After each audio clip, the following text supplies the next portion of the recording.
everybody, welcome to another interview on Strictly Global. I'm Don Reed here at the Black Cat in DC with DC's own The Chance. My name is Joshua Paget. I sing and play guitar. I'm Viraj De Silva and I play drums. Hey, I'm Finley Martin. I play bass. So how long have the three of you been together as a band? Three of us have been together for about 2 years now. Viraj and I were in an earlier version of the band since late 2001. We went through some lineup changes, but as a trio, we've been together for 2 years. How did y'all meet? Me and Josh actually went to high school together and we learned how to play our instruments together. And Finley, we met through a band called Jis, which are mutual friends, and we played in the same circuit. How would you describe your sound? Our sound I would describe as a sort of combination of maybe like post-punk, early 80s post-punk, Dense, melodic. art rock meets 1970s classic rock, arena style. Chaotic.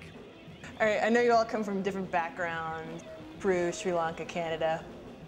Did growing up in those places, if you grew up there, did that influence you to be a musician? Well, I'm actually, I guess you could say, second generation. My mother's from Lima, Peru. Spanish was my first language.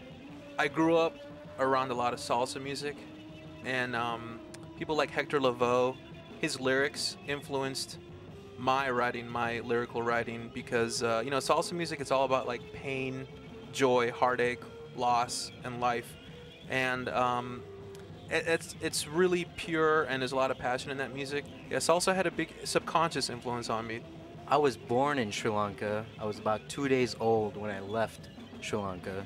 So I kind of grew up all over the place, mostly in the United Arab Emirates. I spent a lot of time in London. I went to school there before I came here. I would think I'm a little bit more westernized in that sense when it comes to musical influence. In that aspect, so I grew up in London a lot with 80s music, basically following what my older sister listened to, and not till I came to the States, and that was about 1991, did I start discovering rock music. I grew up in Prince Edward Island, Canada, Canada's smallest province. Well, you can fit about half of the population of PEI in FedEx Field. It's that small. I grew up in a small fishing village of about 200 people on the tip of the island. I think where I grew up had a really big influence on for music for me. I remember as a kid having a lot of, you know, people, we'd have house parties and we'd essentially push all the couches back and people would bust out guitars and fiddles, and it seemed like everyone could play music or sing at least, so we'd have house parties and parties to 2 or 3. But it wasn't just like the people, it was also the place itself, because, you know, in the summertime it's really energetic and vibrant and colorful, and then in the winter and fall it's beautifully desolate. Did Degrassi inspire you at all? I love Degrassi. Josh, as the singer of the band, and you said that Spanish was your first language, Correct. Do you sing or do you plan on singing in Spanish? I haven't yet, but I do plan on singing in Spanish, but yet keeping kind of like American rock style music and having Spanish lyrics. I think it'd be cool. Pixies did it. So yeah, I mean, I think I would definitely love to sing in Spanish. You have a second album that just came out. Can you tell us more about that album? It's been a while in the making. Like I said, Finley's been in the band for 2 years, which is, to me, the realest incarnation of us. So it's almost like a fresh start. Some people may say this is a comeback for us because we've been around for a bit in DC. The artwork's awesome. You did the artwork? Thanks. Okay. Yeah, that was me. Is there a story behind the artwork? That piece is actually a pretty old piece, probably 4 to 5 years back.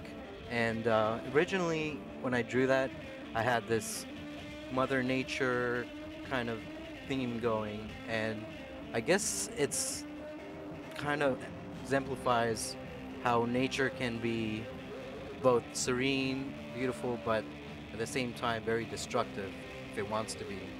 And I think that transcends well into the album because, you know, you get a song like Victoria, which is an epic, and you're just rocking it out.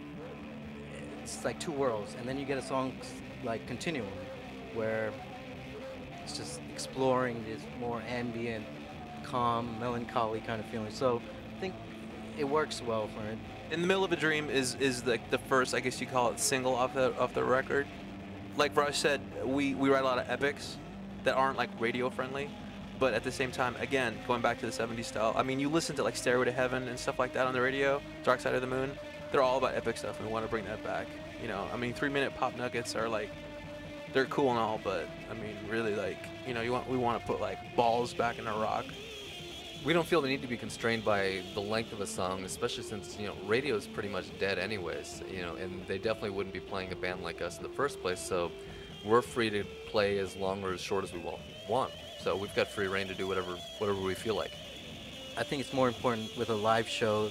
I mean, albums are great. You get all this freedom to do all these things in layers, but I think the real essence lies in a live show, and in that case, it's just building this bond between you and the crowd and the audience, and at that point, you kind of lose track of time. So that's what I get to say. Sonic Youth.